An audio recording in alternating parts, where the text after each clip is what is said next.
En formation, à l'ESP, on réfléchit non seulement à la construction d'un CDI dans le cas d'un CDI qui serait vide et qui serait aménagé, mais au réaménagement d'autres CDI ou en tout cas au travail sur les espaces pédagogiquement, comment on aménage l'espace, comment on utilise le mobilier, qu'est-ce qu'on fait dedans. Concrètement, on ne peut pas le faire dans la réalité, donc l'idée est venue de le faire dans un monde virtuel, dans une réalité virtuelle, et donc l'idée de ce jeu est arrivée comme ça. Je vais vous placer un objet. On va prendre dans la partie table et chaise. Il faut penser dans les CDI à un côté un peu convivial aussi. Donc on va prendre ici le fauteuil isolant qui permet de lire. Donc je peux le faire pivoter. Et je vais le poser devant moi. Voilà. J'aimerais bien m'asseoir pour de vrai. Donc voilà mon objet. Ensuite je peux le prendre. Donc simplement j'ai mis ma manette à l'intérieur, il est devenu vert et je l'ai saisi. Et ça me permet de le poser ailleurs, de le faire pivoter. Voilà.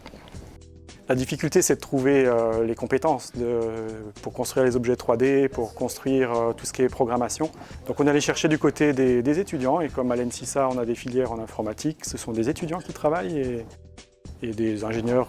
Il y a un petit volet financement pour les objets 3D, par exemple. Et donc là, c'est un appel à projet qui a eu lieu à l'UHA, qui finance donc une partie du développement du jeu. Sinon, c'est beaucoup sur le temps de travail des personnels, que ce soit les enseignants partenaires du projet ou les ingénieurs.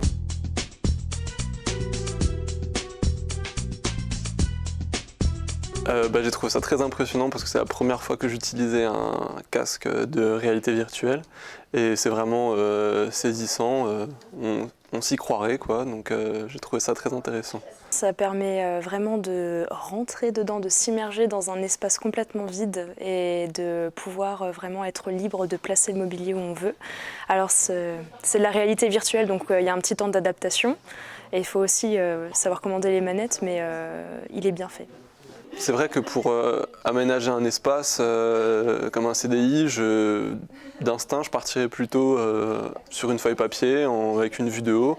Et je trouve que ça apporte un plus de pouvoir se projeter vraiment dans l'espace. On a une meilleure perception au final qu'avec une simple vue du dessus sur papier. Ce qui est vraiment hyper intéressant dans ce type de projet, c'est qu'on a le numérique qui est au service du débat, des échanges.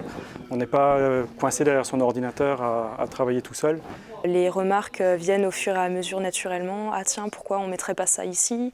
Non, change plutôt. Et en fait, c'est pas du tout dans la critique, hein, c'est simplement tout le monde dit son avis et puis après on s'arrange ensemble.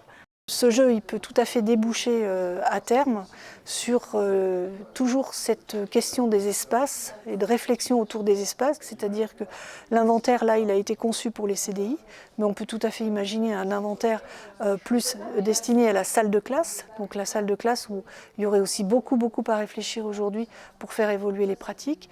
Donc il y a plein de possibilités offertes, et ce jeu n'est peut-être que la première pierre de quelque chose de plus important.